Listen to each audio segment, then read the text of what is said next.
В республике впервые за последние 10 лет началось активное строительство пожарных депо. В этом году работы завершатся в поселке Каджиром Печорского района. На очереди пожарные части в Карткиросе и Сыктывдине. Кроме этого, республика полностью обеспечила безопасность на воде в местах массового отдыха людей. Спасательных выдвижных постов 14. На сегодняшний день этого достаточно. Парламентарии Коми обсудили реализацию госпрограммы защиты населения от чрезвычайных ситуаций и обозначили приоритеты на следующий год. Одна из главных задач – обеспечение населенных пунктов пожарными водоемами и профилактика терроризма и экстремизма. Татьяна Супряткина расскажет больше. Защита сел и деревень от пожаров – одно из главных направлений госпрограммы. Помощь при чрезвычайной ситуации должна быть оперативной, а для этого пожарные посты должны быть рядом.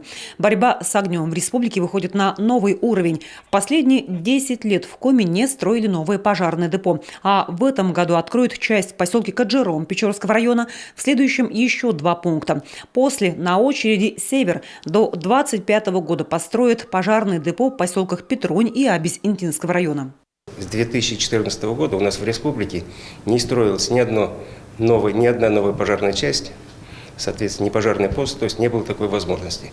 Начиная с 2022 года, это в первую очередь благодаря непосредственному участию главы республики, правительства республики, нашли, изыскали средства, и у нас сейчас идет очень активное строительство.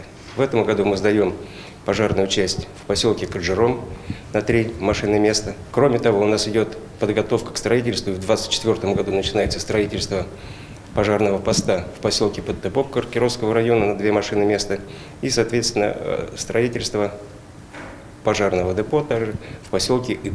В этом году муниципалы впервые получили средства на обустройство пожарных водоемов. До этого приходилось обходиться своими силами в основном за счет участия в народном бюджете.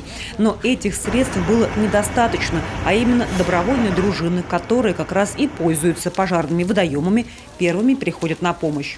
С этого года впервые заложены средства на строительство пожарных водоемов в программе. Это 10 миллионов в этом году реализуется и по 50 миллионов в следующие годы. Это очень важно для наших сел, потому что необходимо обновлять пожарные водоемы, необходимо их строить, необходимо их ремонтировать. И действительно средства, которые очень востребованы, те средства, которые в этой программе заложены. В республике отныне есть свой ремонтный цех пожарных машин. Открылся весной этого года в Сыктывкаре. Теперь не надо тратить время и средства на транспортировку техники в другие регионы. Все ремонтируют оперативно своими силами. Ежегодно мы отправляли 4-5 автомобилей для ремонта пожарных настроек и отправляли на ремонт и заготовителей. Это, как правило, Челябинская область. И вот кроме доставки туда-сюда и командировочных, ремонт надстройки одного пожарного автомобиля стоил примерно 3 миллиона рублей. Мы создали на базе Боксаковки, отремонтировали помещение, которое нам республика передала, выделили 8 миллионов рублей. Мы закупили все необходимые инструменты, но в первую очередь это станки. 6 станков с цифровым управлением, которые позволяют обеспечить, в общем-то, все ремонтные работы. Для оперативной ликвидации чрезвычайных ситуаций муниципалы должны владеть необходимым резервом технических средств. Но местные бюджеты с такой финансовой нагрузкой не справляются. А потому республика в этом году приняла решение выделить из резервного фонда 100 миллионов рублей, чтобы каждый муниципалитет был в полной боевой готовности. Татьяна Супряткина, Роман Боровиков, телеканал Юрган.